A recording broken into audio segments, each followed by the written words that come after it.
रसिकांनो, दोस्तांनो, नमस्ते. आपल्या सर्वांना शुभ दिवस.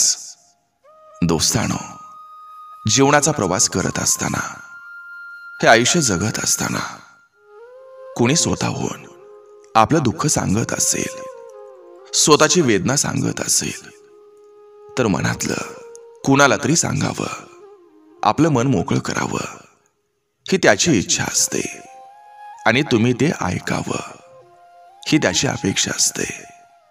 दोस्तांनो, तुमचं डोकं उठवण्याचा त्याचा हेतू कधीच नसतोय.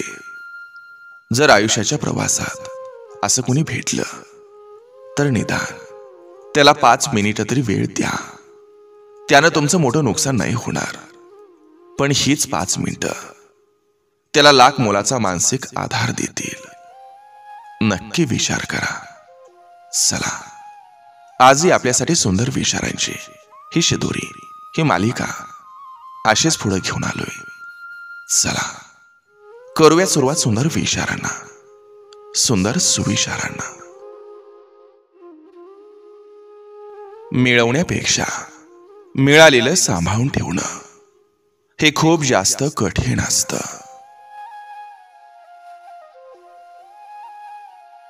जो उन्हातून वणवण फिरलाय तो सावलीतलं रहस्य ओळखतो. ज्यानं मरण जवळून पाहिले त्याला जीवन कळतं, आणि ज्यानं फक्त जीवन पाहिले त्यांना झोप येत नाही.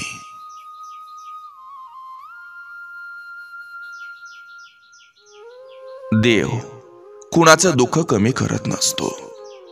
तो फक्त आपल्याला दुःखाशी लढण्याचं बळ आणि सहन करण्याची ताकद आपल्याला देतो. तसंच देव कुणाला सुखी वाटत फिरत नाही. ते आपल्याला कष्ट करूनच मिळवावं लागत असतं. पण दानपेटीत मूठभर पैसा टाकून सुख मागणाऱ्या वेड्यांना ही गोष्ट कळणार नाही.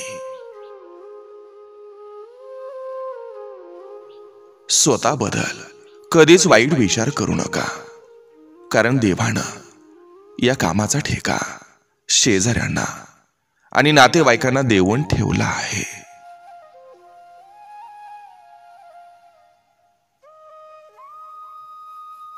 देवळात जाऊन देवाकडे काहीतरी मागत बसण्यापेक्षा देवाच्या चरणी मस्तक ठेवून आपल्यातील दुर्गुण, राग, लोभ, हेवा, देवा, कपट, ईर्ष्या सगळं काही अर्पण करावं आणि मग बघावं, जगातलं सगळं सुख तुमच्या चरणी लोटांगण घालत असेल. सत्य असं कधी सांगत नसतं की मी सत्य आहे, पण खोटं नेहमी ओरडून सांगतं मी सत्य आहे.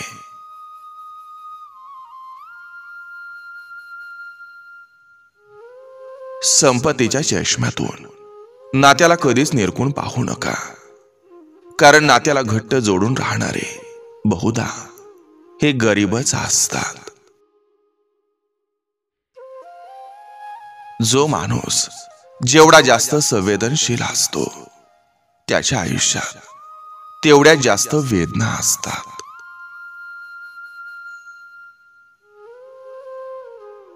एखाद्या प्रश्नाचं उत्तर देण्याची वेळ ही एकदाच येत असते. तो क्षण निष्ठू द्यायचा नसतो.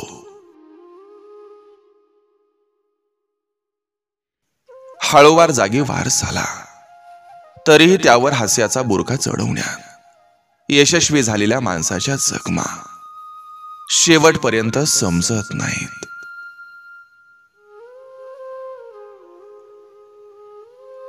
प्रत्यक्ष मृत्यूपेक्षा जित्या जागत्या माणसांचा संवाद संपणं हेच त्याचं खरं मरण असतं.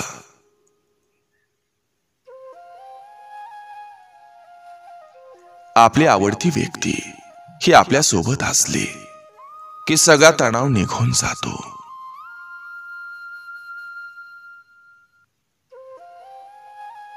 लोकांना स्वतःच्या दुःखापेक्षा जास्त वाईट समोरचा आनंदात आहे या गोष्टीमुळे होत असतं.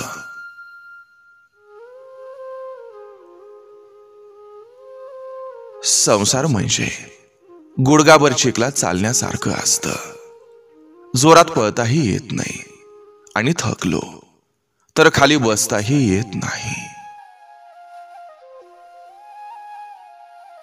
जमीन चांगले, खत चांगलंय, पण पाणी जर खारट असेल तर पीक उगवत नाही. तसं स्वभाव चांगलाय, कर्म चांगलंय, पण जर वाणी खराब असेल तर नाती टिकत नाहीत.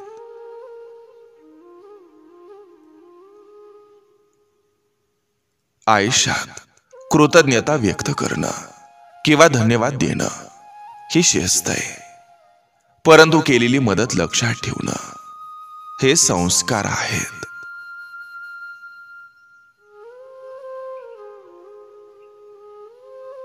आयुष्यात ज्याच्याकडे आनंद असतो त्याच्याकडे पैसा नसतो, आणि ज्याच्याकडे पैसा असतो त्याच्याकडे आनंद नसतो.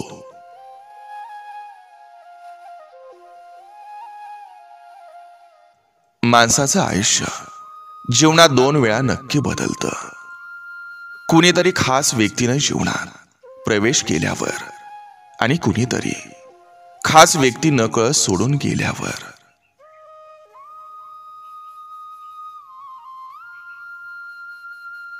इतकाही जीव लावू नका कोणाला की सरते शेवटी सारे जीव घेणं व्हावं.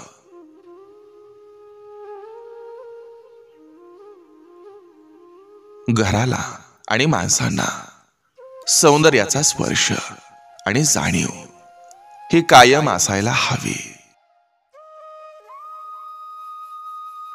माणसं त्यांच्या गरजेनुसार जवळ येतात आणि सोयीनुसार लांब जातात.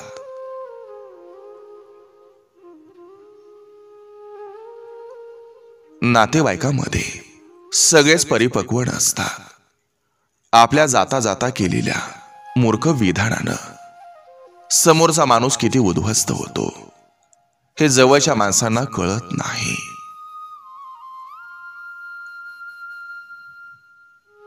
निष्क्रिय माणसं आणि अहंकारी माणसं शेवटी एकाकी पडत असतात.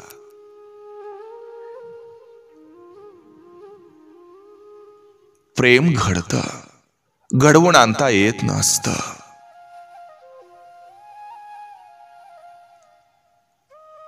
कोणाशी किती मोठी चूक असली तरी आयुष्यापेक्षा आणि नात्यापेक्षा मोठी नाहीच.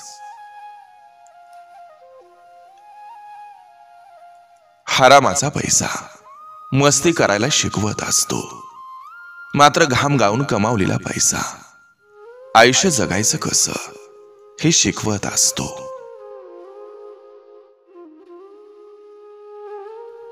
मूठभर वाईट वागणाऱ्या लोकांमुळं चांगलं वागणं कधी सोडू नका, कारण ही दुनिया चांगलं वागणाऱ्या लोकांमुळे टिकून आहे.